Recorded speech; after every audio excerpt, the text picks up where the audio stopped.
Ragna is an ugly and disgusting pathetic loser who lost all his family to dragons, forcing him to train to become the strongest dragon hunter with godlike abilities. In this world, dragons are superior in strength and skill because they have an ancient magical blood. There was only two ways for a human to kill a dragon. They could expose it to the sunlight or slay its heart with silverine, a material that could freeze a dragon when it contacts its mana. As a result, those who had the skills to kill dragons became dragon hunters. However, the dragons were still easily able to attack cities and kill people. Millions of people died, including the dragon hunters in the kingdom, except for one, Ragna. He was the only survivor. He found out where Ultimacia, the leader of the dragon bloodline, would be and confronted them. He was determined to take them out for everything they had done. He hated them with all his guts, but they beat him up badly and defeated him. He was weak. He was just an ugly and an orphan, just an all-around loser. His parents were eaten by dragons when he was 3 years old, and some of his relatives took him in. A day later, they were also eaten by dragons. He was then sold to a wealthy family, and a few months later, guess what?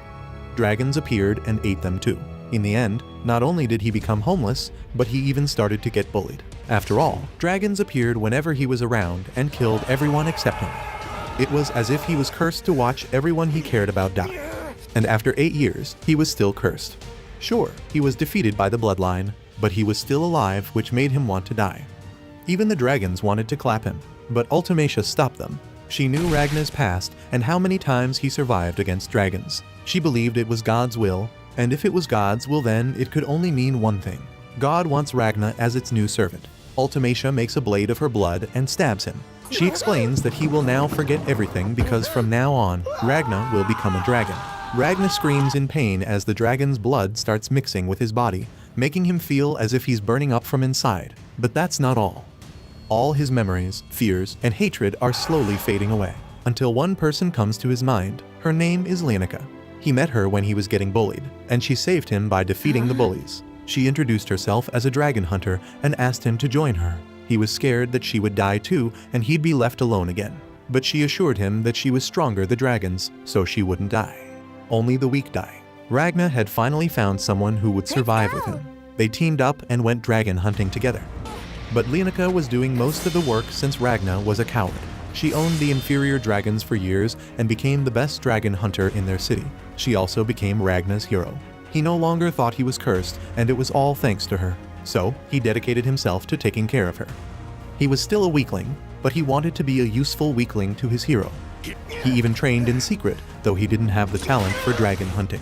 He'd never be like Leonica, but as long as he could help her before he dies, it was fine by him. One day, the city was attacked by a superior dragon named Grimwelt. After Donapiru fell, Leonica immediately went out to fight, and Ragna following her behind. People were dying left, right, and center. Ragna spotted Grimwelt, who used blood magic, which he could manipulate into blades or flames. He ambushed him, but his sword broke on impact. Grimwelt counterattacked with blood flame and threw him into the river. Leonica saw this and became extremely angry. She confronted Grimwelt for hurting her Ragna, threatening to clap him. She charged and fiercely fought against him. But he wasn't as easy as the inferior dragons she would kill in 1 or 2 strikes. He wasn't even using his full power, but she was left exhausted without even making a dent on him. He was so strong that she even wondered if he was the dragon god. This angered Grimwelt. He was offended on the dragon god's behalf. How could she compare a lowly dragon like him to their mighty kid god? He attacked her with his blood flame, but she was always alert in battle, so she quickly got out of the way. Grimwelt then decided to school her on the dragon kind. He was the 10th seat of the bloodline, making him the lowest grade superior dragon. He even told her the reason why the kingdom would be destroyed. Leonica was shocked to hear that their lives depended on the mood swings of a little girl. To the dragons, the attack wasn't even serious since dragon hunters aren't a threat to them. That's how insignificant humans were. Grimwelt casually laughed and attacked Leonica again. Unfortunately, he clapped her. Ragna had been rescued from the river and had woken up already. He saw it all happen, and his whole life changed. His hero had died before him, so it seemed that the curse was still there. Grimwelt went on to wipe out everyone in the city, but Ragna survived. He was absolutely devastated and grew so much hatred for the dragons. He went on a quest to clap every dragon in existence. He wanted revenge, so he trained tirelessly over the years. He even almost died many times, but he kept going. He made new companions, but they all ended up dying while he survived. He kept losing people around him, but he never stopped. He didn't suffer his whole life just to get turned into a dragon by Ultimacia. So, he stopped the ritual by stabbing his heart with his Silverine sword. This resulted in his death. Ultimacia was disappointed and left with her bloodline to do more work. Right after, Crimson, the previous dragon monarch, arrived and revived him. Crimson left before Ragna wakes up. Ragna goes back to training even harder. But he still lost most of his battles. He was not strong enough yet. However, he slowly started winning until he always won all of his battles. He did this for decades until his Silverine sword completely fused with his body. This made him emit Silverine from his own flesh. He surpassed human limits and became the strongest dragon hunter ever. He was now on the same level as the dragon monarchs. He could protect everything and everyone, but there is nothing left for him to protect. He feels useless every day. However, Ragna met him days later. Ragna reacted as always. He tried to immediately kill Crimson. However, Crimson seemed to have multiple bodies and be immortal. Crimson then dropped the bomb. He wanted Ragna to join him and help him fulfill his wish, and that wish was the same as Ragna's: to kill every single dragon. Ragna is shocked. He can't believe such words. Crimson then reveals that once they're done, Ragna will have to kill the last dragon alive, Crimson himself. Without a second thought, Ragna took this chance and began a dragon hunt revolution. However, it took too much time. They wanted it to be faster, so they came with the idea sending Ragna back on time and give his younger self his current power. He appears on the night of the attack, right before Leonica dies. Grimwelt is still explaining to her how little the dragons think of humans. And young Ragna is still in the river. Older Ragna shows him all the devastating memories, including the one where Leonica dies. He stabs him with his sword, transferring all his power to him to save Leonica and everyone else. As the power surges through him, young Ragna feels excruciating pain that he screams loudly, scaring the dragon hunters who rescue him. Just as Grimwelt tries to attack Leonica and clap her, Ragna wakes up. He instantly freezes all the inferior dragons with no effort. His demeanor has completely changed. He seems cold now, thanks to the Silverine aura he's emitting. This completely scares Grimwelt, stopping him midway his attack. He compares this fearful aura with that of a dragon monarch. When he sees that it's coming from Ragna, he tries to act tough, changing into his dragon form. But Ragna instantly freezes him too and shatters him into pieces. Leonica is standing there, watching this crazy power at play. She's still alive, which makes Ragna happy. He runs to hug her and pass out in her arms. The next day, the city gets attacked again by a forest dragon named Temruoctaf. Ragna is still sleeping, but Leonica immediately goes out there to protect the people. The forest trees seem endless and alive as they keep attacking her. They even make it to Ragna's room and try to attack him as well. When Leonica sees this, she turns back to help him. However, other trees intercept her. But before they can attack her, Ragna wakes up. He immediately freezes the trees there and locates Temruoctaf, who is eating some maids in the forest. He goes to attack without a second thought, which worries Leonica. She follows him behind, but can't keep up as he's too fast now. When he gets to Temruoctaf, he drop kicks him before he devours a young maid, sending him flying across the forest. But when he turns to the young maid, he realizes that it's Crimson, the previous dragon monarch, in disguise. He thinks Crimson is there to find him, but Crimson doesn't understand what's going on, or who's this crazy kid. But Ragna has the memories of his past self, so he knows that Crimson has always been like this. Leonica soon catches up to him and Temruoctaf charges at them. Leonica gets in position to face him, but Ragna quickly takes care of it. He feeds Temruoctaf a Silverine bomb, causing him to explode and destroy the whole forest. Leonica is surprised by Ragna's power. She even jokes that it will be hard for her to catch up to him now. Yet, Ragna simply tells her to leave him and get out of the country. Leo is shocked. She doesn't understand why he would say that. She refuses to understand. She shouts at him. She is the leader. She is the one who orders him. Ragna is shocked. Leo has always been calm, strong, and right, no matter which situation they were in. Why can't she accept this is the best decision? Until reality and guilt hit him. Leo is indeed strong and calm, but she's also a child. She's only a 12-year-old. Just a child who was forced to be strong to protect his weak and pathetic self. But now, it is time to change. He knows that Leo will die if she stays with him, so he has to make a decision.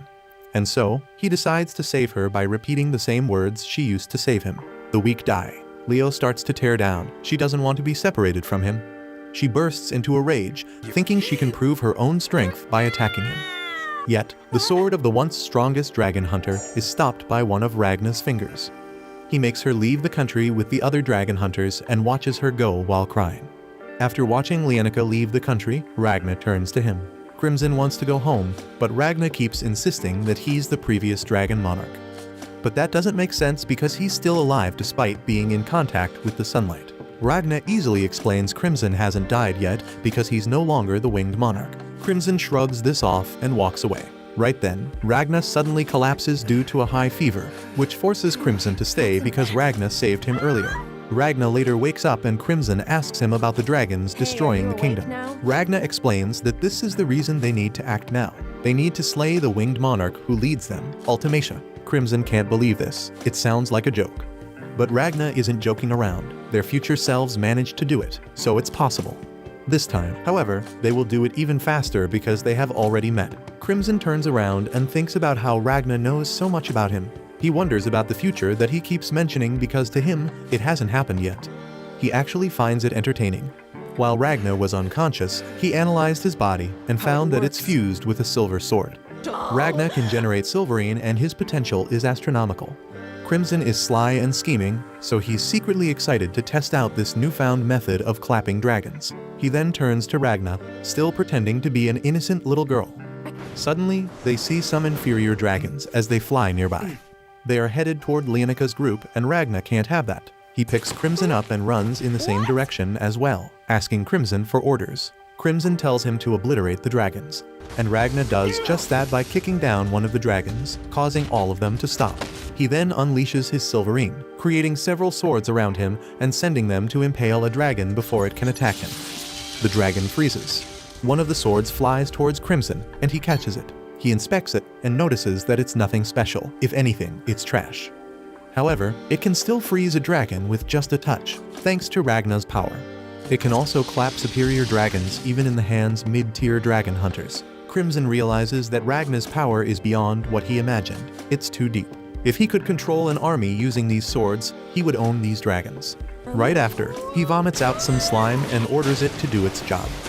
The slime happily attacks the dragons by engulfing them and dissolving them into bones. Crimson decides to finally reveal his true identity and accepts joining forces with him, but under one condition. Ragna must drink a special poison that will clap him if he tries to betray him. Crimson is kind of scared of Ragna's power, so he needs insurance. Ragna quickly downs the poison without hesitation, surprising Crimson. Then Crimson sits down and addresses Ragna, telling him his plan to wipe out the entire dragon race. He'll then clap the dragon god, and in the end, Ragna will clap him too. The next day, they start moving. Up ahead, they find a group of people trying to take down some inferior dragons. Ragna immediately deals with the dragons, leaving the group astonished. After he's done, Crimson walks over to him, suggesting seeing his silverine battle arts in action. He wants to see the group they're using it. The leader of the group, Michael, is comforting some kids, which gives Crimson the gist of it all. He walks over and assures them that they are safe now as Ragna, the Reaper, has taken care of the dragons nearby. He introduces Ragna as a master dragon hunter who has clapped many superior dragons.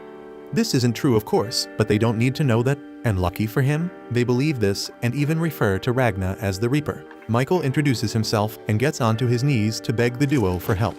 He wants them to take down a superior dragon which has attacked their city of Tortier.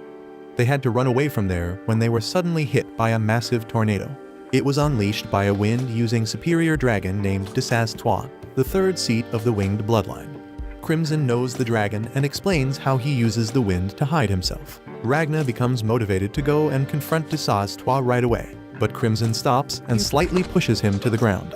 He knows Ragna can't move and tells him to rest for 3 days. It's clear that Crimson just paralyzed him in order to prevent him from interfering with his plans. Crimson then tells the group that Ragna can't help them because of his injuries. So, they ask Crimson to help them instead. But he refuses, even when they promise to pay him with everything they have, including their swords. He knows that they are desperate for help because they feel guilty. They ran away from Tortier and left people behind. Now, they feel guilty, and Crimson is making it worse by recounting everything that happened as they were escaping. Michael can't take it anymore. He falls to his knees and cries that it's all true.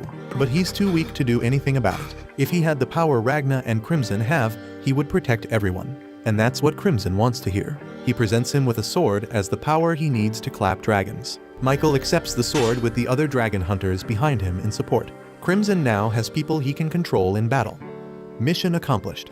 He takes them back to Tordier and through a magic door that leads to a room with a lot of guns on display. It's the coolest thing they have ever seen, but the most impressive thing is the bullets. They are infused with Silverine from Ragna, the Reaper himself. Slime is also useful in scouting Desaz-Trois movements and reporting back to Crimson. He lays out a simulation of the town's current state, which shows the tornado still active with some survivors.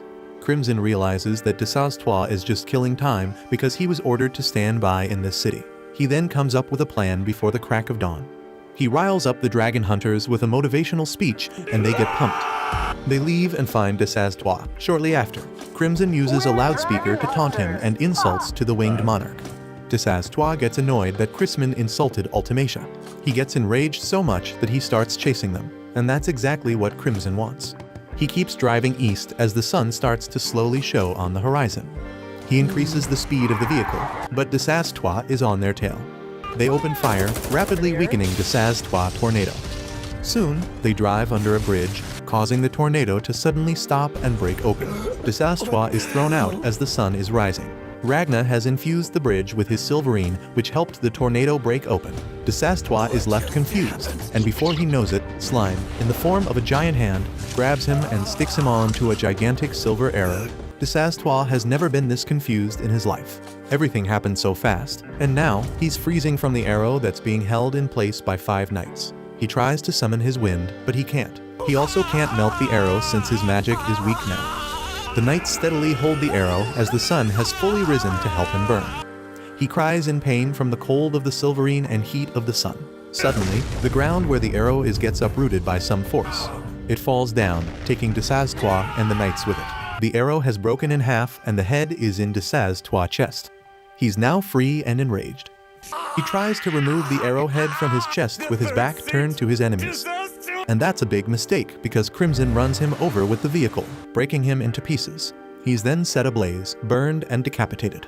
Crimson attributes this downfall to Desaz-Trois' pride. Despite being provoking, he didn't go all out because he never thought he would get clapped.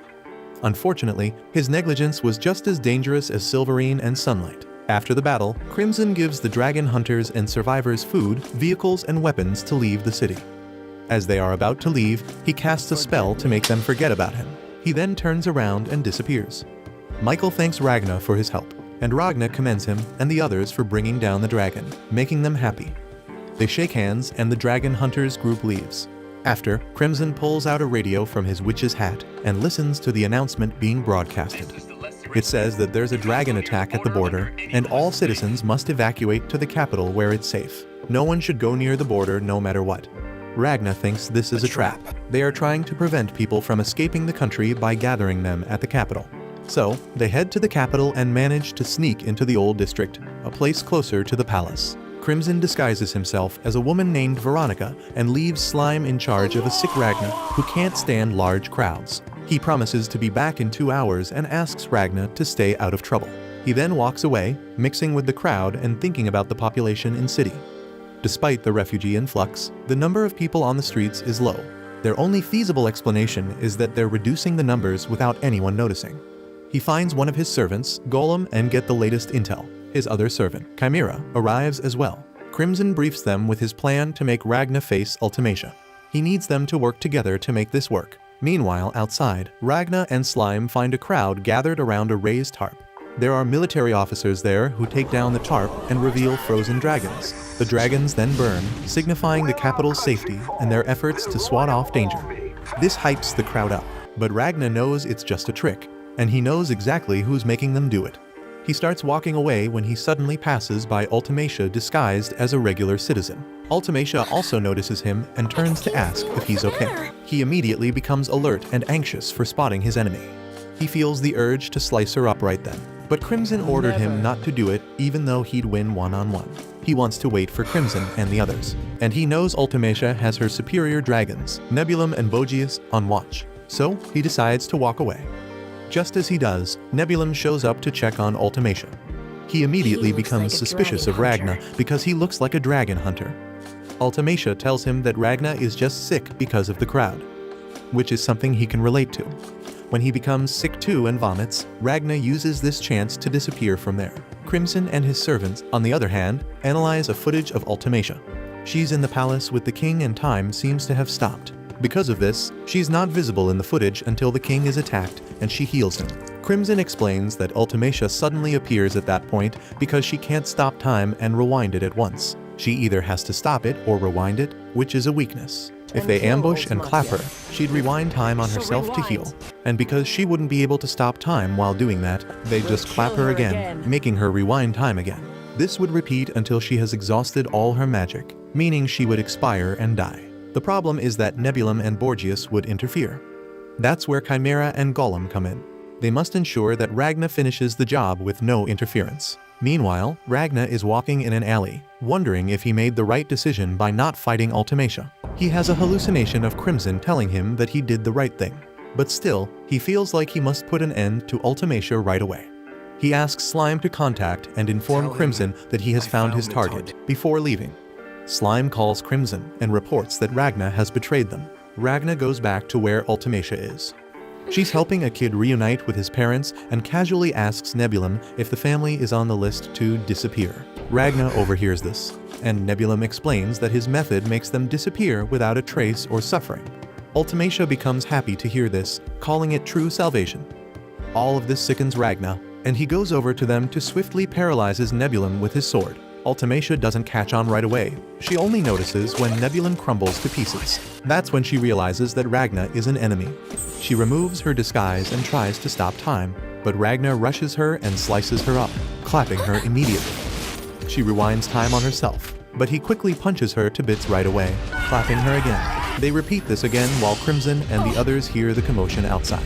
When Ultimacia rewinds time again, she tries to counterattack, but Ragna punches her into the air a couple of times. She uses a blood flame magic to attack him, but he counters with his Silverine swords which impale her. Crimson is annoyed that Ragna started the fight without his permission, but he's curious to see how far he can push Ultimacia. Ragna keeps attacking her over and over that she loses count on how many times she's died. She starts fearing that she's running out of time. Borgias tries to help her, but Gollum attacks him before he can do anything. Ragna continues to attack, but suddenly gets enclosed in a magic barrier by Nebulum. Nebulum managed to wake up, but he's in a terrible state. Ultimacia rewinds time again and attacks Ragna using a Blood Dragon's barrier. However, Ragna uses Silverine full power to break Nebulum's barrier. Nebulum tries to strengthen the barrier, but Slime shows up next to him and swallows him, allowing Ragna to break free. Ultimacia has fully healed herself and calms down a bit, but Ragna breaks out of the blood barrier as well. He immediately attacks her before she can stop time, but she quickly rewinds it while thinking about her first seat dragon, Waltikemui. Meanwhile, Ragna keeps attacking until they are outside the capital. He doesn't hold back and unleashes all his rage on her. He punches her repeatedly until the ground breaks and causes an explosion. She decides to use a trick Waltikemui told her to use in desperate situations. She rewinds the whole world. This takes all of them back to when Ragna and Slime found a crowd around a tarp covering frozen dragons. Ragna becomes confused and can feel that something is wrong. Ultimacia shows up behind him and stops time. She starts talking about how much magic it takes to rewind the whole world, which is why she doesn't do it much. But she had to do it because Ragna is a threat to her. She then wonders why he hates her so much to clap her multiple times. It's scary, so it's better if she just claps him now. She moves the people around to somewhere safe. This leaves her with just Ragna and Slime. Before she can move Slime, she notices Ragna's finger moving, which startles her. No one can move without permission when she has stopped time. Nebulum arrives and attacks Ragna in vengeance. She sees that Ragna hasn't moved again and is getting beat up by Nebulum. So, she becomes relieved. She stops Nebulum because there's slime on his hands, which is dissolving some of his skin. Plus, beating Ragna up won't do anything because he broke through all her defenses during the battle. She has realized that his body is like a silver sword, which magic doesn't work on. They must come up with another method to defeat him. She asks Borgias to tell the king to use a powerful light beam to strike Ragna. But then, Ragna remembers when she injected his future self with her blood. This enraged him so much that he wakes up. He runs towards her, but slower than before. She starts panicking and sets him on fire with her blood. She becomes terrified that her time control magic isn't working properly.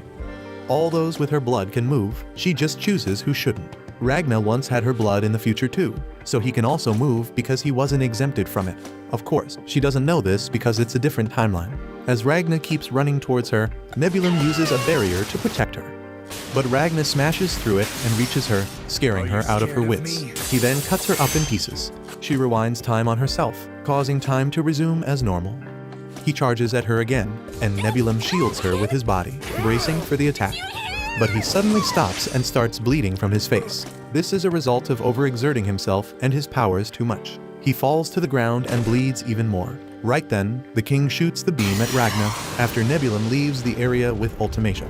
After the explosion, Nebulum sees Chimera and Crimson, who's disguised as woman, right by Ragna's body, but he doesn't know who they are. Crimson is disappointed with Ragna because he lost. He should have listened to orders, but he didn't, and now he's like this, which is annoying. Despite that, he starts describing how Ultimacia has never been combat-oriented. So, she never liked to fight. But she was always confident in her time control magic. Right now, though, she's traumatized and shaking because Ragna has shattered that confidence.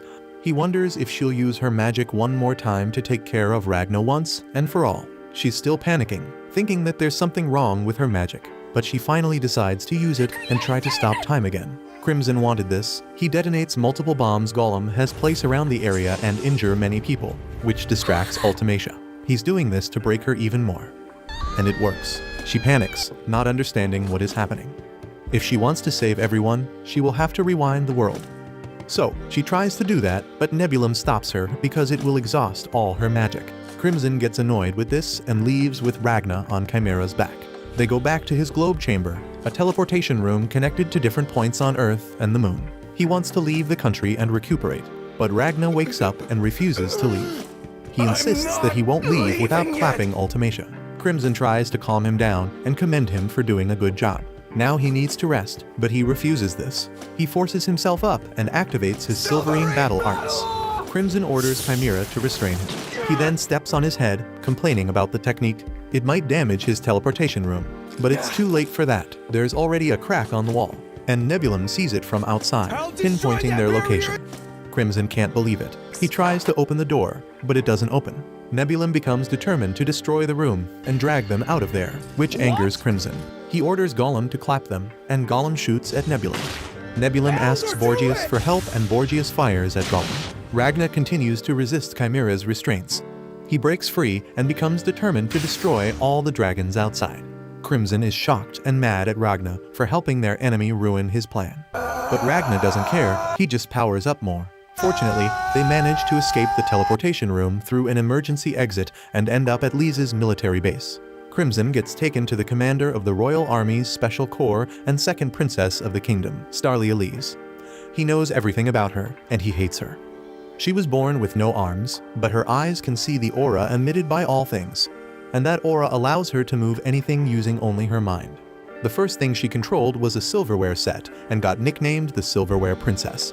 The Solarians think she's a miracle and half the world know her. At 3 years, she clapped 3 inferior dragons. At 6 years, she won a combat tournament. At 8 years, she clapped a horde of dragons. And at 9 years, she prevented a coup d'etat. After 10 years, she became a master silversmith, crafting incredible silver equipment. Now she's 16 and is a commander of a core unit with amazing combatants who use her equipment. The reason Crimson hates her is because she can spot lies right away. And he lies for a living. She starts questioning him while pointing her weapons at him. She wants to know who he is and how he got there. He decides to think carefully before replying. He knows she and her unit want to teleport out of the country because 2 superior dragons are after them. This means their goals are the same. So, they should cooperate and escape together. He wants to try and trick.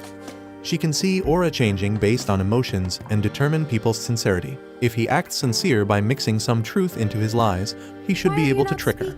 He decides to reveal his left eye, shocking everyone. He introduces himself as Krish Weiss, a magician. Great magicians are sometimes born with non-human features, and since the unit has a magician, the dragon eye should convince them. He doesn't want to hide this because Starlia could clap him if her instinct told her he's guilty. She gives him a huge sword, leaving him surprised. She gives weapons to the people she likes, and she likes him because he's a liar. Crimson holds the sword, but she harshly takes it back right then. This was a trick to get him to touch the silver, which she uses to see a person's true nature. A person's true nature is the sum of their lived life, and Crimson's is a dark cluster of death. She orders everyone to draw their swords and accuses Crimson of being the one behind the explosions at the Capitol. Crimson tries to explain, but she doesn't give him the chance. He turns to the unit's magician, Fu, and begs him for help. But Fu refuses because he listens to his commander no matter what. Starlia throws her sword at Crimson, making him scream in fear. In reality, though, he doesn't care if she claps him, he won't die anyways. He'll just use this chance to hide in the base and escape with Ragna after. Suddenly, Ragna appears and intercepts the sword, saying he's the only one allowed to clap Crimson. Starlia is stunned out of her mind to see him. Ragna suspects Crimson of doing something, but he's the victim this time. While the others wonder how he got in there, Starlia falls to the floor in a squeal, confusing her unit. Her tutor, Nazarena, helps her up as she points at Ragna and calls him a sword with arms. Ragna is confused and worries that Crimson really did something. Crimson wonders how Starlia is seeing Ragna since she sees the world differently. She sees him as a sword with a body and starts freaking out and falling down again. This makes her unit furious, thinking Ragna did something. They try attacking him, but he easily stops them with a few punches. Starlia stares at him, thinking about how he's the perfect fusion of a human and Silverine. He's beautiful, sculptured to perfection, with scars and Silverine aura to top it off. He's so powerful, but so calm and so hot. She starts acting shy and asking Nazarena what to do. Ragna and Crimson are shocked. They didn't expect this at all. Ragna tries to talk to her, but she hides behind Nazarena in embarrassment. He awkwardly tells her that he and Crimson aren't there to fight. If Crimson is spared, they will obey their orders. They get locked in a cell as the unit decides what to do with them. In there, Crimson forces Ragna down and steps on his head for ruining his plan. Ragna doesn't want to leave Ultimacia alive any longer. How do you plan on compensating for those losses? I also don't know what happened to Golem. Creations and Chimera's whereabouts are unknown. Now both Golem and Chimera are missing.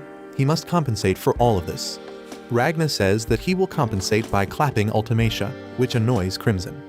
Ragna wants to return to the capital once he recovers, which frustrates Crimson even more. Ragna then asks about Slime, who Crimson forgot about. Crimson finds a drop of slime on Ragna's neck and uses it along with his hair to bring Slime back to life. Except Slime is smaller now, making Crimson blame Ragna for another loss. After Ragna apologizes, Slime asks about where they are, which Ragna also doesn't know. Crimson tells them that it's an underground military training base in northern Lys. The people there are in danger because of the superior dragons targeting them. This changes Ragna's mind about returning to the capital. The soldiers have a meeting with Starlia, giving her a report on the current situation. The dragons are acting strange. There hasn't been any activity, and it doesn't seem like they are going to attack even if they get a signal. It feels like they are preoccupied. Starlia thinks carefully about it and concludes that the dragons have left, but aren't intending to let them go. This could still be a good opportunity for them to prepare. Crimson and Ragna arrive, making Starlia blush and cover her eyes. Crimson offers to help them with an escape plan. He knows that they want to use dragon blood as a source of magic to teleport out of there. It's a solid plan, but it won't work. The enemy's military power is too great to compare. But if they work together, he can provide them with intel on the enemy. He can also provide a super weapon capable of clapping superior dragons alone. The super weapon is, of course, Ragna the Reaper. Starlia blushes when she hears Ragna's name, but gets herself together and refuses to cooperate. Crimson focuses on one of the superior dragons who are targeting them, Ulto Zora. Ulto Zora manages and leads military affairs. His power is chemical synthesis. He creates poisons to eliminate or hypnotize his targets with his own blood. He can spread the poisons like a mist, covering a large area.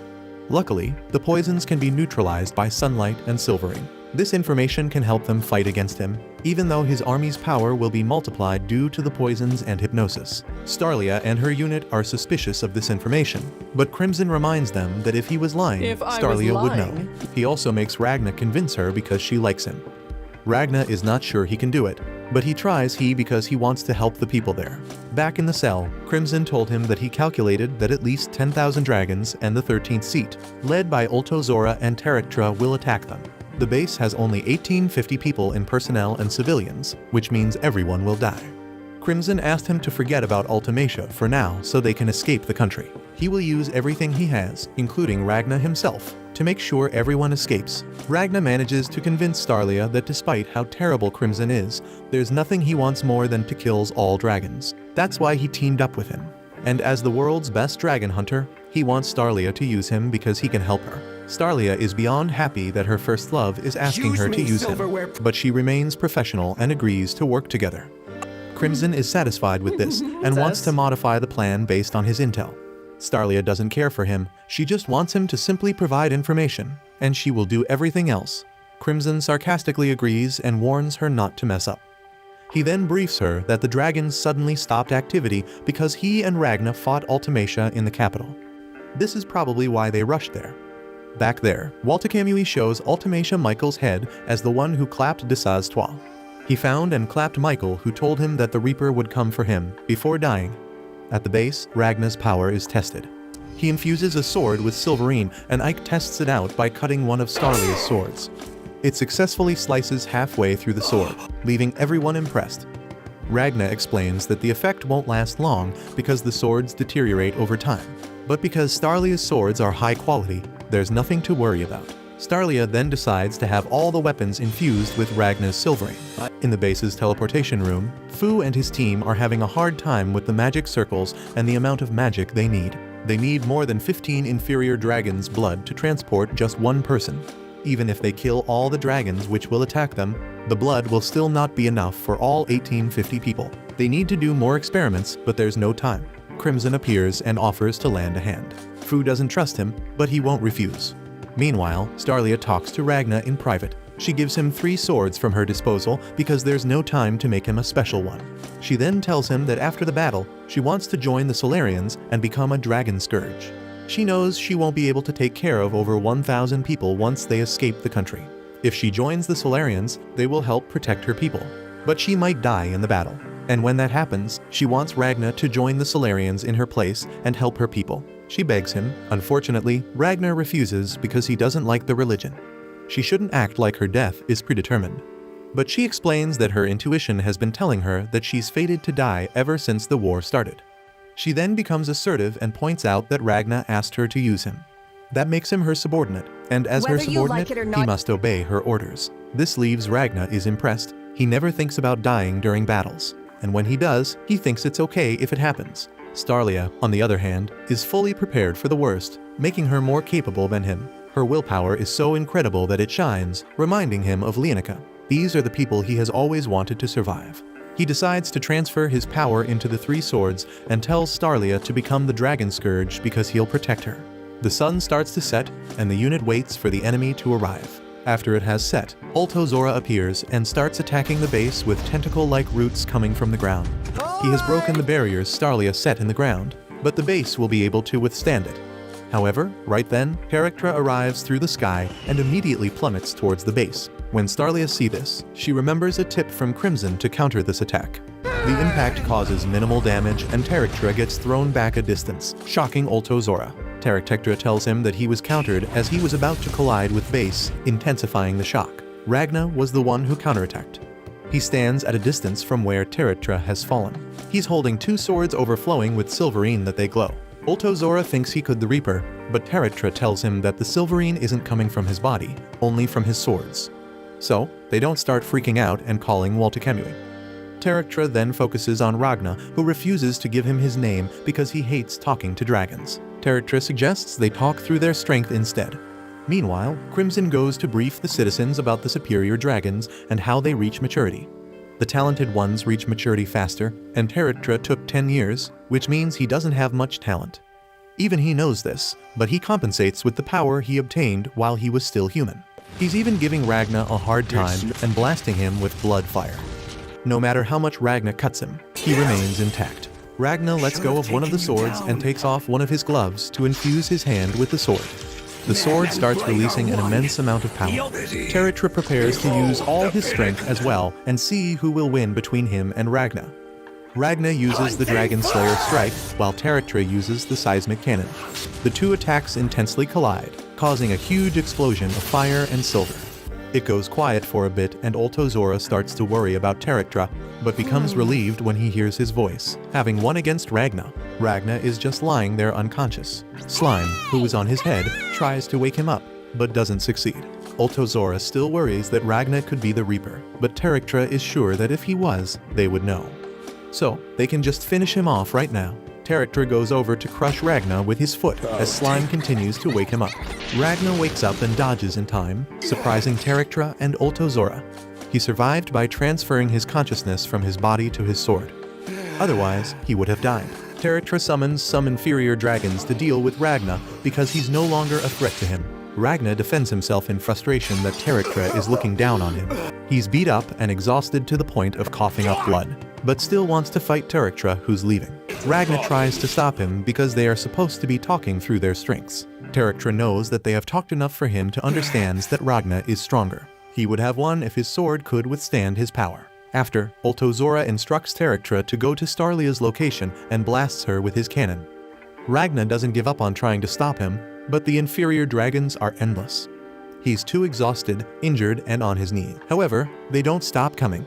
Luckily, Shin arrives, saves him, and scolds him for getting defeated by inferior dragons. Garm also arrives, making Ragna ask why they are there and not defending the base. More dragons attack them, and the trio handle them quickly, while Garm explains that most of the base's entrances have been blocked off. Ike's squad is guarding the one that's still open, while Starlia is fighting alongside 200 soldiers. Shin and Garm came there to help Ragna, but Ragna is sure that he doesn't need them. This angers Shin so much, especially when Ragna insists that he can handle himself because he never dies. He suddenly slips from the back of a dragon and falls.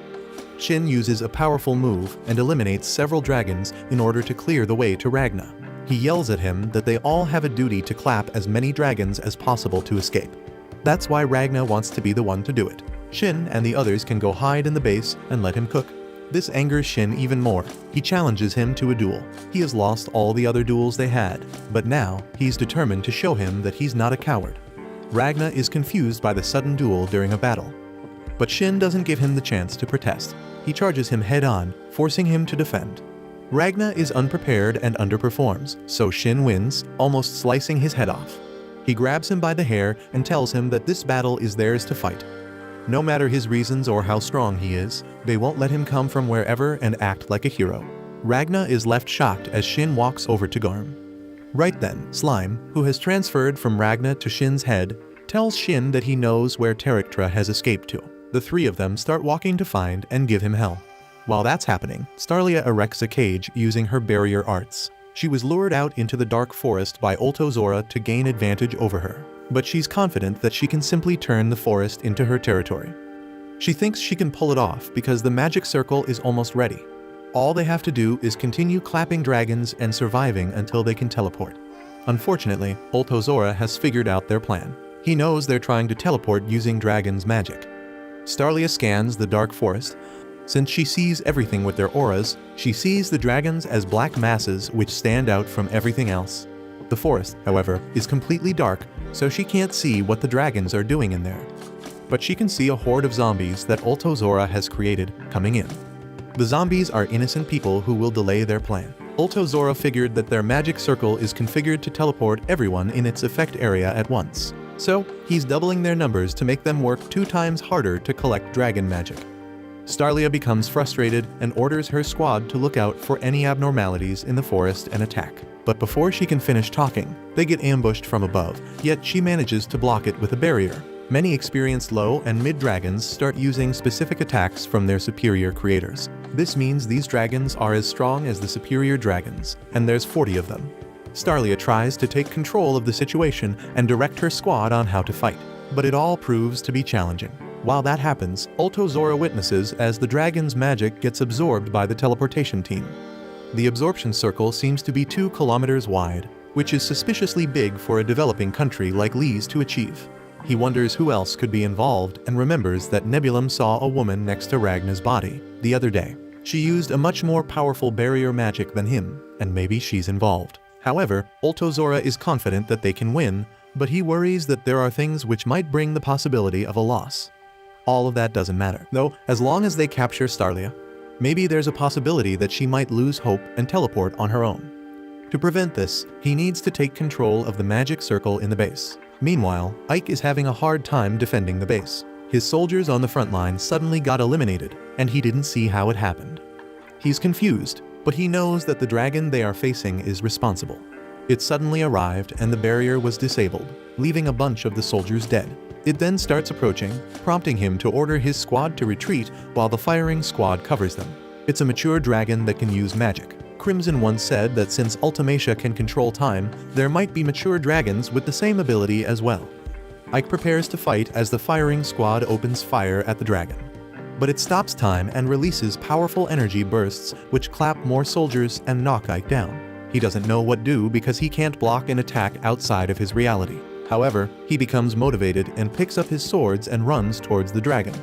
Maybe it has a weakness, like a limit on stopping time, or a cool-off time. Whatever it is, he needs to act now while time is normal.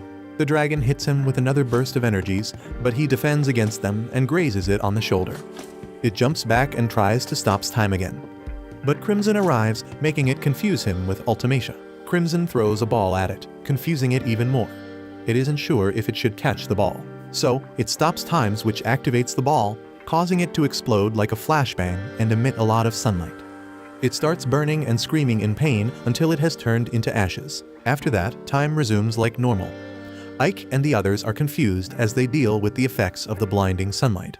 Crimson lets them know that he clapped the dragon and explains how his flashbang ball works. It stores sunlight which would normally flash for a split second, but because it only activates when time gets stopped, making the flash last longer. The dragon gets confused from the pain, preventing it from doing anything else but burn. Someone suddenly speaks and Ike doesn't recognize the voice. He demands to know who it is, and Crimson reveals that it's one of the 1,500 citizens who he has recruited. They were desperate to fight too, so he gave them weapons and hypnotized them. Ike tries to protest this, so Crimson hypnotizes him and his squad too.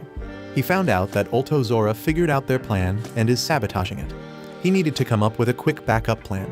So, he will make the hypnotized civilians fight the zombies and reduce the number of people in the effect area.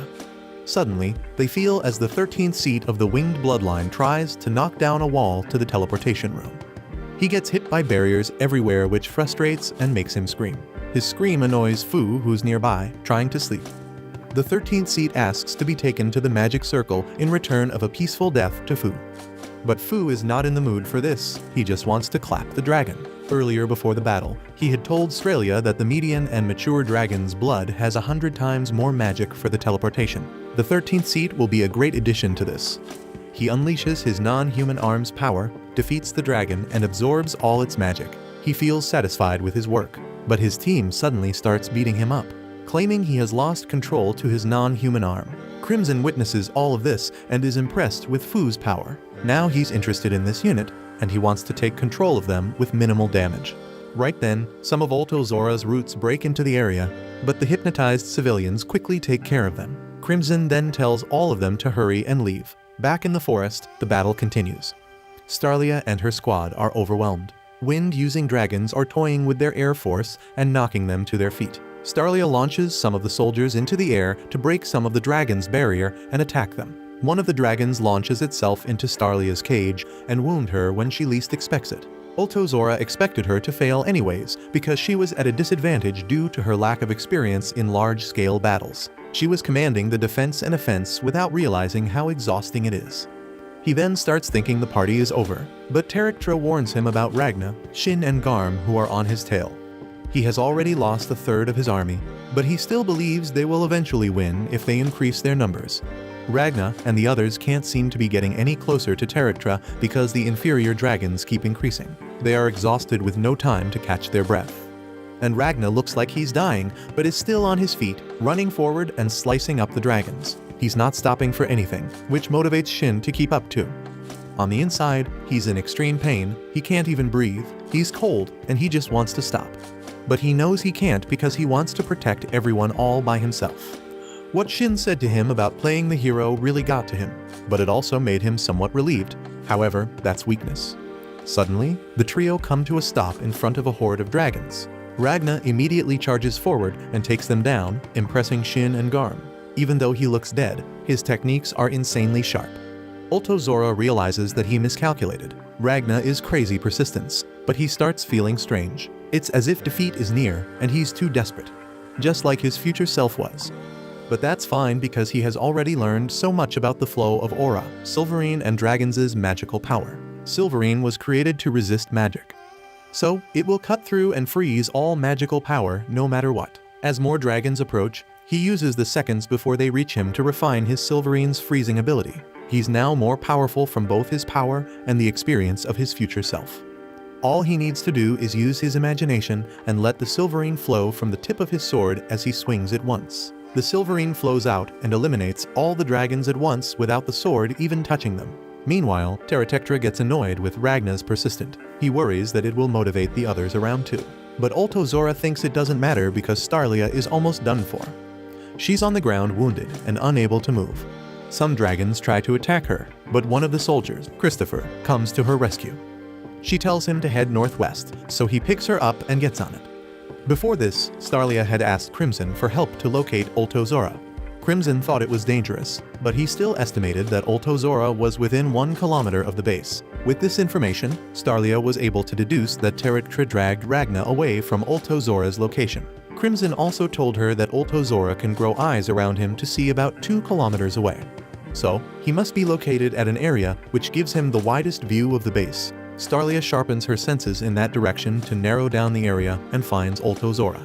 Ultozora realizes that he's been located and releases a poisonous gas to stop Starlia. Nazarena appears behind him and launches a surprise attack, ripping his head and heart off his body. Unfortunately, Ultozora's body is still standing. She realizes that it's a fake and decides to go, leaving the rest to Starlia. Starlia thanks her for helping her find that the real Ultozora is actually 100 meters underground. She starts manipulating the ground to pull him out, using all her strength. She commands Chris to throw a sword at him. Ultozora starts to panic and asks Terratectra to bombard the forest with his cannons. Right then, Ragna and the others see Terratectra, and he also sees them. He aims his cannons at them and starts blasting. After, he checks in with Ultozora, who surveys the area. He finds Starlia, having been hit and lying on the ground. He manifests a body in front of her and praises her and her unit's efforts. Earlier, Crimson was talking about Princess Lacutia, a well-known heroic woman who achieved many military feats and made the Solarians deem her a miracle. She later became a dragon scourge. Many people think Starlia is her reincarnation. Ultozora worked for her as a human, and even kept her memories after becoming a dragon. Because of this, Crimson encouraged Starlia to keep fighting because she will remind Ultozora of Lacutia and drive him crazy. Ultozora asks Starlia to join the winged bloodline because he doesn't want her to die. He even suggests that her soldiers want this for her. She wakes up and realizes that Ultozora is starting to liken her to Lacutia. She reveals to him that she can control Silverine. Since it's made to resist magic, she controls that resistance at will. She may not be a match for him as a general, but she bests him when it comes to the will of resistance in the magic realm. She conjures multiple barriers and summons a large spear which pierces Ultozora, pinning him to a tree. Ultozora freezes, but still grows a mouth on his forehead to keep talking. He doesn't want to waste time and poisons Starlia quickly, but 2 soldiers appear and take her away. They would rather she dies than let him have her. Christopher arrives too and pulls the spear out of Ultozora, causing him to shatter in pieces. Starlia telepathically communicates with her unit to motivate them to keep fighting. They should muster their will to fight, and she will access it to channel it into the spear. She successfully concentrates all her soldiers' will into the spear and orders Christopher to launch it at Terratectra. Ultozora warns Terratectra of the oncoming danger, and he quickly counters with a cannon. The 2 attacks collide, creating a massive explosion of fire and silver. However, the spear cuts through the cannon as the soldiers' willpower increases. Ultozora emerges from the ground as a monster and tries attacking Starlia, who gets saved by Nazarena. Right then, the spear pierces through Terratectra and Ragna catches it. He fuses it with his hand to blast a large amount of Silverine at Terratectra.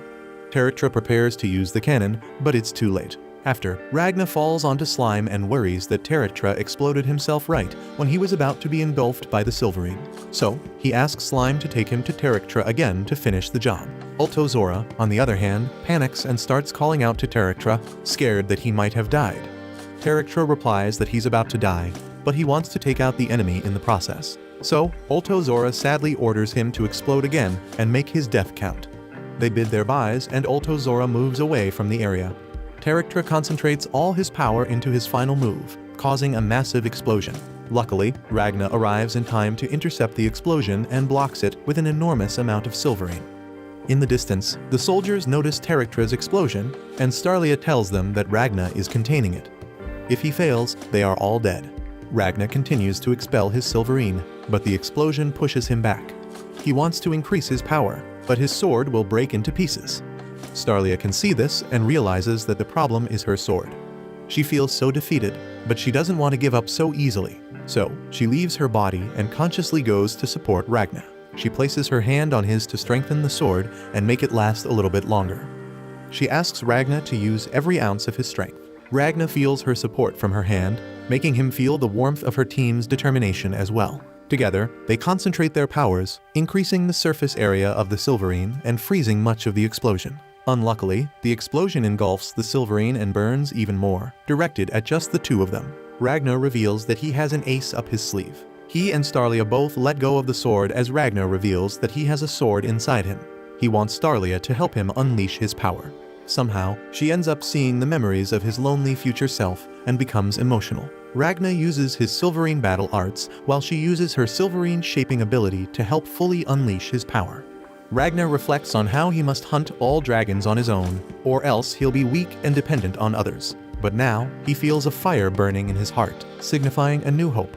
He concentrates all his power on his fist and punches the sword, releasing all of the power onto the explosion and beyond. Ultozora is at a distance witnessing all this and is stunned to even speak. The explosion has completely frozen over and Ragnar stands before it with an impressed Starlia and Slime behind him. Starlia remembers future Ragnar and cries. She's actually angry that he's this powerful and beautiful, but ends up alone in the future. It's unacceptable for her, which makes her cry even more. Ragnar is moved by this and thanks her for meeting his future self. She also thanks him for helping her and her unit achieve this victory. Plus, she thinks his last strike was super cool. After, she asks him to ditch Crimson and be with her. She won't let him have such a miserable future. He can think about it, though she won't take no for an answer. She then leaves and goes back to her body, ready to meet him after the teleportation. Ragnar is left standing there amazed at her magnificence. He thanks her again for surviving with him as they ended up saving each other, before he collapses. Starlia wakes up in her body, and after, the teleportation magic activates. They are all happy and relieved that it all worked out. But that gets cut short when Starlia suddenly loses her head due to Waltakamui's attack. He then puts it back in place and goes to attack Ragnar, forcing him to fight. He takes out Slime in the process before Slime can even do anything. Ragnar has reached his limit. What's left is his true value.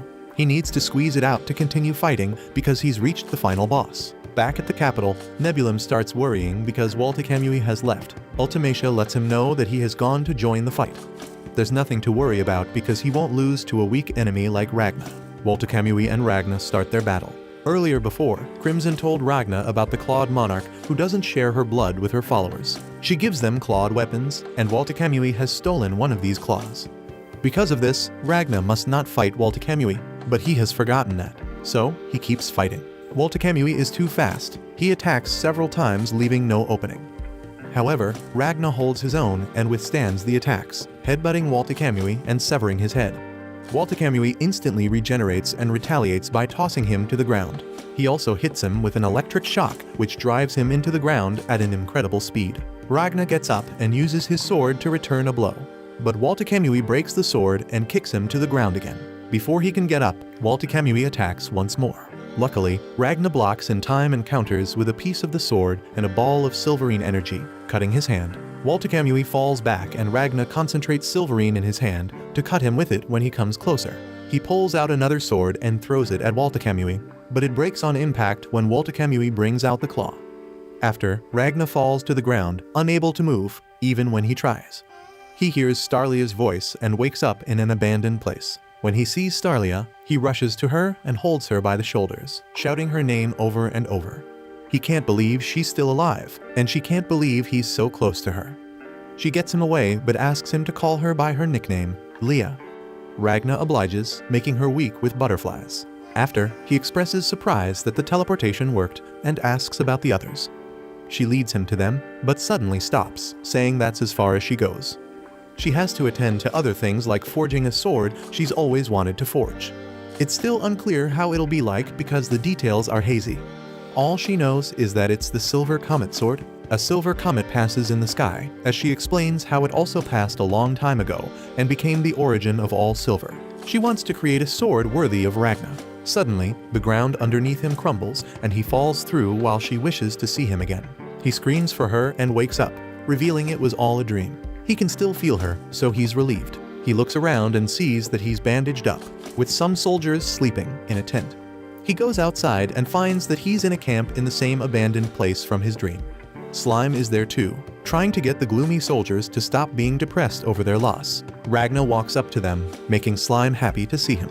Ike appears and takes him to see the Solarian Carullas. They are the ones who tried to heal him, even though it was hard because of his Silverine's reaction to magic. Ragna is shocked to see the Carullas look like Ultimacia. His reaction is to immediately kill one of them right away. But Ike reveals they work for the Solarian Church. The Carullas still need to explain why they all look like Ultimacia. The strongest dragon hunters belong to a group called Dragon Scourge, an elite hunter group created by the Solarian Church, who worship the sun god with each member having the title of saint. One of those saints was Carula. She had the power to control and manipulate time. Her skill was so unique to the point where the church decided to create an army of her clones after she passed away. Carula's clones were used as healers, and they even revived soldiers who fought against dragons. Yet, the clones weren't perfect. Each clone could only survive 4 years on average, as their lifespan got reduced every time they used time magic. The clones only had a small fraction of Carula's power, with some exceptions. And clone 19835 is one of those exceptions. All other clones were like a shell without substance, only focused on their duty. However, 19835 was different. She had emotions, enabling her not only to learn and use all of Carula's original power, but also have a higher lifespan. She worked as the leading Carula in one of the church's frontline bases. One day, however, Carula committed the biggest sin imaginable. She healed a young dragon who terrorized the church 8 years later. Even the sun god appeared to punish her for this huge sin. All Carullas made after her were destroyed, and she was deemed to be executed, when suddenly, time stopped. A child version of Carula appeared, asking her to become her servant. This was the dragon god, who had no real physical form, but shaped itself according to its believers' will. Carula didn't want to die, she wanted to be saved, and so she agreed to become the dragon god's servant. Not only the god bestowed her dragon blood, giving her the rank of a dragon monarch, whose power is only below the dragon god itself, but it also gave her a new name, Ultimacia. She later became a leader of the 13 dragon monarch group called Blood of the Wing. They went on multiple sprees, clapping humans because the dragon god said so. It started because the dragon god loved a pastry shop in Donapiru, a city in the kingdom of Lys. She protected the city from dragon attacks. Unfortunately, that pastry shop got robbed and went out of business. Since then, the dragon god became so sad that she threw a tantrum, as that's what kids do. And she decided to destroy the whole kingdom. After finishing the whole explanation on why they look like Ultimacia, and the Carullas ask Ragna to become a dragon scourge for them to help the refugees. He refuses, even when they promise good benefits. So, they also refuse to help the refugees because Starlia has failed to become a dragon scourge and Ragna won't take her place. Ragna sees a glimpse of light coming from one of the abandoned buildings. It's from Chimera, who is signaling him to come there. He asks the leading Carula why the church didn't help them. The Carula answers that they can only do so for those capable of becoming dragon scourges. Since a person must first prove that they are a miracle of God, Starlia failed to do so, but Ragna didn't. And that's the will of God. Ragna becomes furious and punches the table. If God is so great, why doesn't he come down and kill the dragons himself? He orders them to take in the refugees, and he'll clap Ultimacia in return. He takes Slime and heads to find Crimson in the abandoned building. Crimson heals him completely in the globe chamber. It's fixed now because it has self-repairing capabilities. Otherwise, Crimson would never forgive him. Plus, he had nothing to do the past 2 days, so he fixed and reconnected it to his base on the moon. They all go there and Ragna reveals that Starlia is still alive. Crimson Dos and T believe that her head was cut off, meaning that she's dead. Ragna explains that at the end of the battle, he and Starlia connected deeply through their auras, and he still feels that connection. Plus, Waltakamui put her head back right after cutting it, and it stuck like a magnet. On top of that, he took her body with him, which he didn't have to. He could have just taken the head.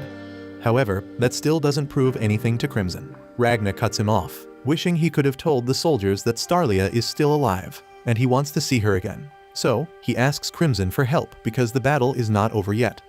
But Crimson doesn't want to act on something unsure, even if Ragna feels strongly about it. They can't defeat the dragons right now because they have time control magic and Waltakamui on their side. They need an element of surprise to beat just time control alone, and they don't have it. Ragna offers to deal with Waltakamui while Crimson deals with Ultimacia. But Crimson needs time to prepare for that, and there's no benefit in fighting right now. Ragna believes that Starlia is benefit enough. She's an amazing person who they need to destroy the dragons. Crimson is in disbelief because he thought Ragna was on his side, not Starlia's. They made a promise and he can't afford to lose him now. Ragna assures him that he won't die because he never dies. But Crimson thinks that's because of pure luck, which is laughable to Ragna. If that's the case, then he'll just stop relying on luck. All the memories he had with the unit starts playing in his mind, making him finally understands why he wants to fight now. He wants to save everyone so they can laugh together again. He won't ask Crimson for help anymore, but he will ask him to open the door back to Earth. Crimson realizes that he messed up. Ragna is no longer some nobody with an immense power he can control, and there's nothing he can do about it. He summons the door but warns that Ragna will regret it. When Ragna is about to open the door, he suddenly feels dizzy and falls to the floor. It's the poison he took when they first met. It's supposed to take effect when Ragna tries to leave Crimson. Crimson is disappointed in him, calling him an unusable tool. Luckily for him, he was only interested in his Silverine battle arts. He can just recreate it in another person. He can also mess with his brain and make him a zombie. That would be hilarious. Unfortunately for him, though, Ragna wakes up right then.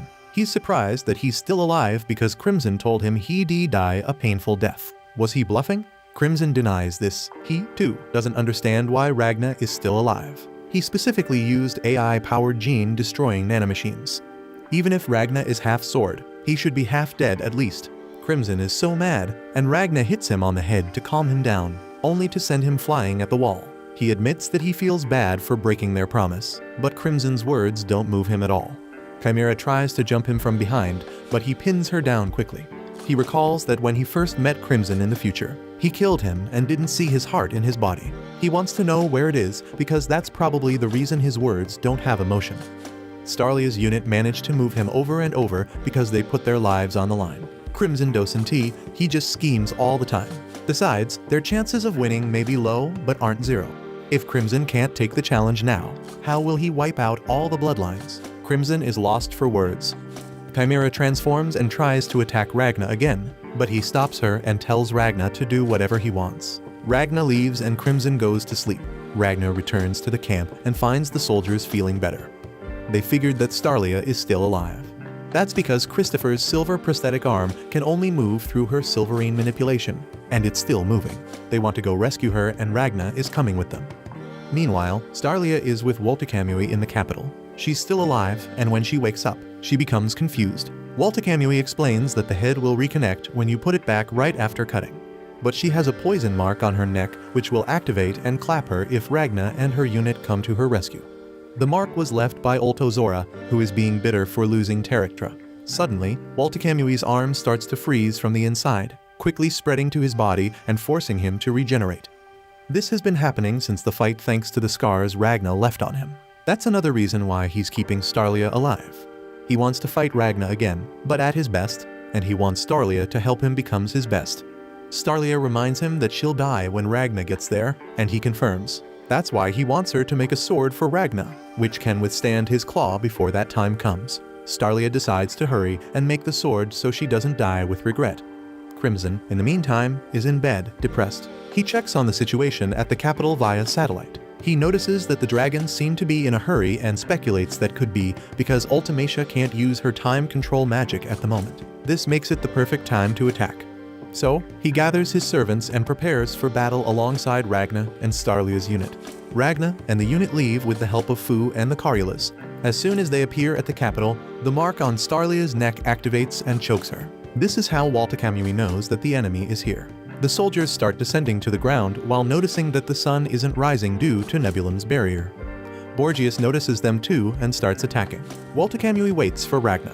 The soldiers tell Ragna to go to him already, and he leaves. Nebulum feels another presence approaching but doesn't know from where. It's Crimson through his teleportation room, hovering above the barrier. He realizes that the dragons haven't stopped time, even though that would be to their biggest advantage. This confirms that they can't stop time. So, he deploys Golem's giant robot through spatial connection. Nebulum starts to panic because he wasn't expecting any interference and calls out to Borgias to intercept the machine. Ragna also notices that Crimson has arrived just like he had hoped as he heads to Waltakamui. He arrives only to see Starlia on the verge of death with Walter Kamui waiting for him.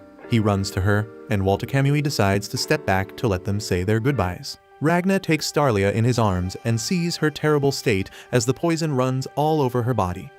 He came for her just like he promised. But what could he do for someone who's dying? If he tries to freeze the poison, he'll just freeze her. Maybe the Solarians or Crimson could help, but there's no time. Starlia shows and tells him to take the sword she made for him. He takes it and remembers the silver comet from the dream. She apologizes for not being able to make a better sword than this, hence not keeping her promise. She regrets not being good enough because Ragna won't beat Walter Kamui's claw with this sword. She coughs heavily and cries as she sees her end nearing. She will forge a powerful sword worthy of Ragna next time, but there won't be a next time for her. Ragna becomes anxious and agitated.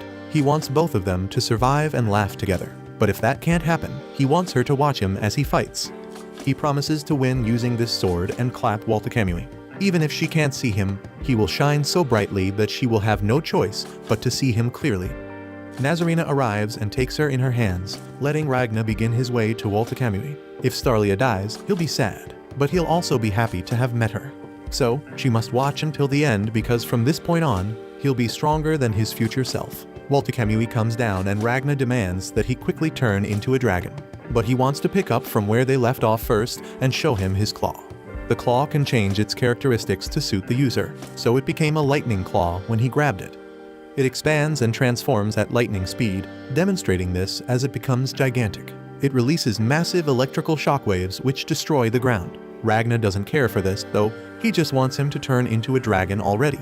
Walter Kamui throws an attack at him and he instantly freezes it along with Walter Kamui's arm with just one hand. He then quickly charges at him and cuts him in half, which excites Walter Kamui a lot. He places his sword on his back, making it shine brightly. He wants Walter Kamui to quickly turn into his most powerful form so he can crush him at his best. The sword shines even brighter on his back, making him float slightly above ground like some god. Walter Kamui finds this extremely amusing as he regenerates. He starts comparing their weapons. His claw reaches 100% in the user's hands, but Ragna's sword takes the user to 120%. He finally becomes serious and transforms into a dragon. He attacks Ragna and Ragna blocks, using just his hands, which unleashes a vast amount of silverine. This creates a huge mess around them, prompting Nazarena to take Starlia and get out of there. Ragna sees them and sends them a sword to help propel them faster. He then focuses back on his enemy and charges at him for close combat, hitting him with more silverine which pushes him back a little. He continues to charge, but Walter Kamui counters with his claw, causing them both a bit of a struggle. Walter Kamui sees an opening and strikes Ragna with his tail, throwing him to the ground. He then expands the claw to pierce him from a distance, but Ragna dodges and gets back up. Walter Kamui rushes at him, but he blocks, and they continue like that for a while until Walter Kamui gains the upper hand. He sneaks behind Ragna and fires at him. Fortunately, the sword activates one of Starlia's barriers to block the attack. However, Walter Kamui still manages to throw and pin Ragna to the ground using his claw. Ragna tries to freeze the claw while Walter Kamui prepares to blast him with an electrical energy ball. He gets the claw off himself in time and blocks the attack with one of his hands. He transforms the other hand into a blade and cuts the attack in half, making it to Walter Kamui, who he drives to the sky and cuts his arm off. Walter Kamui decides to attack back before regenerating and Ragna defends himself. They continue like this while Nazarena watches from the ground outside the barrier with Starlia in her arms. She's admiring Ragna's light and telling it to Starlia. Starlia tells her to stop wasting her time with someone who's about to die and go. Nazarena becomes concerned, but realizes that Starlia isn't responsive anymore. She leaves while saying her farewell, leaving Starlia's body there. Meanwhile, Nebulum continues to feel Crimson's presence. He put Ultimacia in an alternate space, and he's worried Crimson is there to take control of that space. Crimson starts casting a spell and breaches Nebulum's barriers. Nebulum starts to panic because Crimson is too fast. He's undoing all their efforts in a matter of seconds. But Nebulum becomes motivated to do better. He works hard to firewall the barrier and foil Crimson's efforts. Unfortunately, Smile appears and swallows him up. Crimson finally succeeds in breaching all the barriers and arrives in the alternate space. He walks quietly towards Ultimacia, who's facing the other way, and points a gun at her. Before he shoots, Nebulum screams her name to warn her. Ultimacia gets startled and looks back to see Crimson shooting her on the shoulder. She uses that blood to create a fire and throw it at him. He dodges and lands on a different platform. He accesses the space's system and manipulates it to lock the two of them in there and change the speed of time. He doesn't want anyone to get in, and he doesn't want Ultimecia to use her magic outside of the space. She realizes that her wound isn't healing and remembers that Walter Kamui told her to get angry in these kinds of situations. So, she becomes enraged and transforms into her dragon form. Before this, Crimson went to retrieve his heart where he had hidden it. His monarch version suddenly appeared and asked him to discuss this decision with an objective version of himself first. The personas, Elise and Veronica, appeared as well. Both of them didn't understand the reason he was doing this, but he had decided that Ragna was worth risking his life for. Even if he wouldn't be able to recover even 10% of his power with the heart, he'd be able to clap Ultimecia easily. So, he retrieves and returns it to its place, making the monarch merge with him. Now he can unleash his true power on Ultimecia. She shoots him with a burst of energy beams, but Crimson dodges and employs his flashbangs.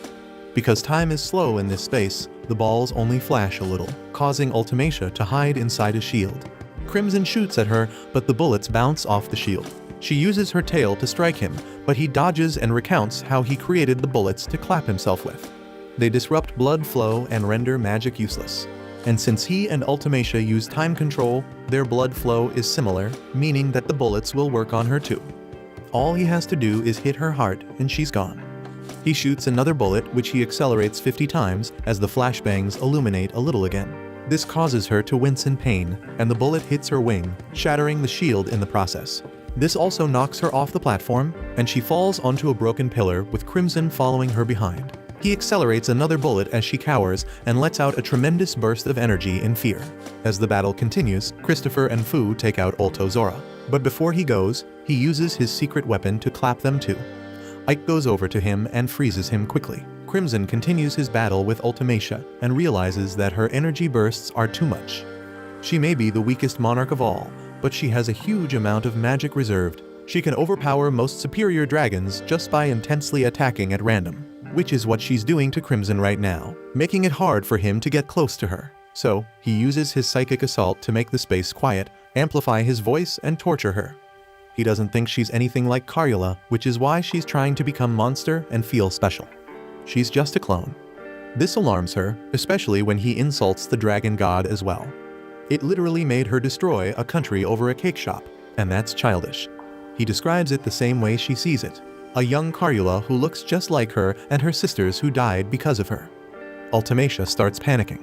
She reflects on her actions from the past. She just wanted to be kind on. She didn't want to choose who to save because she wanted to save herself the most. Meanwhile, Borgias has become enraged over Nebulim's death and goes into the room where Slime is still munching on him.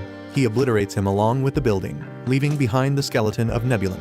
He becomes devastated, but remembers to focus on the most important thing at hand, protecting Ultimecia. After mourning for Nebulim, he manages to break the walls of the alternate space. He does it just in time when Crimson is about to fire at Ultimecia, who's crying in terror. He calls out to her so she can escape through the hole he made in the wall. Ultimecia tries to get away, but Crimson chases after her. She tries to blast him with more energy bursts, but he dodges all of them and continues to chase her, firing one more shot. Outside, Chimera was unfortunately clapped, but Snake, her tail, is still alive. He switches places with her to manifest in his human form. Borgias instantly feels his presence. They served Crimson together before, so he's shocked that he's still alive. He becomes enraged at his betrayal to the dragon god and unleashes his power in anger. He shoots out an enormous magic slash, but it doesn't reach Snake. Snake, on the other hand, uses an extremely powerful move called World Collapse, causing Borgias to explode from the inside. The move also destroys everything in its way, including the alternate space and Nebulim's barrier. This injures both Ultimecia and Crimson, throwing them out to the ground. Snake apologizes to Crimson before collapsing to the floor and dying from his own move. The sun illuminates them all since the barrier is gone, and Borgias bursts into flames. He calls out to Walter Kamui to protect Ultimecia as he's the only one left now, but right then, Ike finishes him off by decapitating him. The remaining unit run towards Ultimecia, who's injured on the ground. Walter Kamui is still battling with Ragna, and despite being superior in speed, he's having a hard time. Ragna is giving it his all, attacking, defending, and dodging him. Walter Kamui uses his claw to attack him in all directions, bending it at will, and Ragna dodges like crazy before counterattacking. Waldtekamui blocks the attack, running the risk of freezing his claw. He blocks another attack while realizing that Ragna is starting to overpower him. Ragna cuts both of his legs and his tail, making him let go of his claw. He then keeps going and increases his Silverine to hit Waldtekamui with a hunting flash. This makes Waldtekamui decide to go all out as well. He grabs his claw and counters Ragna's attack. Ultimacia gets up as Ike and the others get to her and defends herself. But she gets stabbed on the head by Nazarena and squeals in pain, causing her to shoot her energy bursts at random. These take out multiple soldiers and even manage to get Nazarena off of her. Waldtekamui, on the other hand, uses the powerful lightning god battle arts, which heavily increase gravity and pull everyone down, including Ultimacia. Ragna is startled to see this. Waldtekamui has transformed and fused with his claw, enabling him to turn his arms into blades. Ragna prepares himself with his arm blade as well, but Waldtekamui is too sharp. He cuts his blade so quickly that Ragna doesn't even see it happen. He also moves really fast that Ragna can't anticipate his attacks or counterattack. However, Ragna manages to land a punch, yet still gets kneed on the gut. The knee sharpens like the claw and pierces him. Waldtekamui then decapitates him while increasing his electric charge. On the ground, Crimson is losing a lot of blood due to his injury. He hears Slime wandering around, looking for food. He calls out to him to come with a girl in Starlia's unit. Right then, a massive explosion from Waldtekamui's attack occurs. The shockwave from it blows everything away. Ragna's head goes flying as Waldtekamui wishes to see the Clawed Monarch now. He has reached his peak and wants to find her, clap her, and the Dragon God too. Ragna surprises him with another massive hunting flash, sending him to the depths of the ground and causing his own sword to crack. He places his head back on his body and uses Silverine to heal himself. He's still in pain, but he refuses to let Waldtekamui do what he wants. Ultimacia crawls over to where Waldtekamui has fallen and screams his name. He screams back for her to stay out of his fight. Ragna gets in position and Waldtekamui realizes that he'll use the same move as the first time they fought. But he isn't too worried because he can withstand this move. He speedily charges at him. As he does, he uses an extra move to transform to his highest form, capable of even crushing the sun. Before he gets to Ragna, Ragna thinks about exhausting everything has and become absolute. He needs to hone the hunting flash because it's not enough to take down Waldtekamui. It must become faster than sound and lightning and deal damage instantly. He increases his power to reach this desire and cuts up Waldtekamui 2 times before he can land a strike. The vast amount of power released causes a grand explosion which eradicates Waldtekamui as the Clawed Monarch watches. She comments that Waldtekamui had defeated all his enemies using speed just to be defeated by speed too. As he dies, he remembers how he stole every power he found and made it his. But he can't steal Ragna's power because he doesn't even understand how it's achieved. He throws his claw at Ragna, who blocks it with his sword before collapsing to the ground. Ultimacia witnesses everything and is left shocked that Waldtekamui is gone. She can't believe it. She can't even accept it. She screams out loudly, releasing a monstrous amount of magic that causes time to stop. When she realizes this, she becomes hopeful that her power is back and she'll rewind time to bring everyone back. But as she tries to do that, the girl in Starlia's unit shoots her in the heart using Crimson's gun. She was tasked by Crimson to do so, and when she heard Ultimacia wishing to rewind time, she started having doubts. If she let her do it, she would see her comrades again. But before she knew it, the gun went off. She falls to her knees and cries for what she has done while Ultimacia dies on the ground.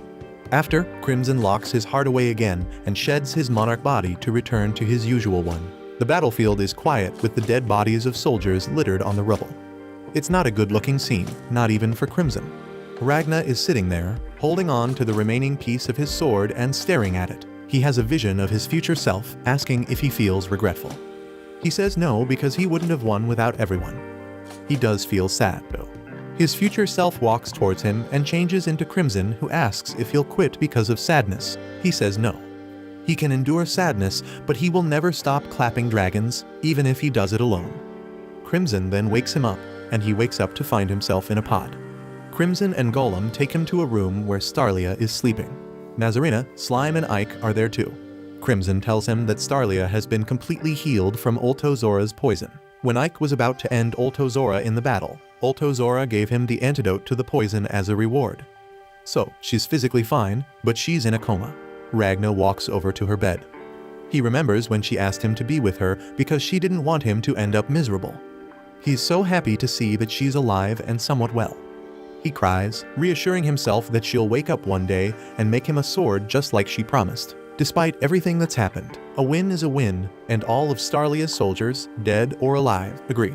After, Ragnar packs the piece of his sword, his cloak, and makes his way to hunt the next bloodline of dragons. Watch this next video. See you on the next one.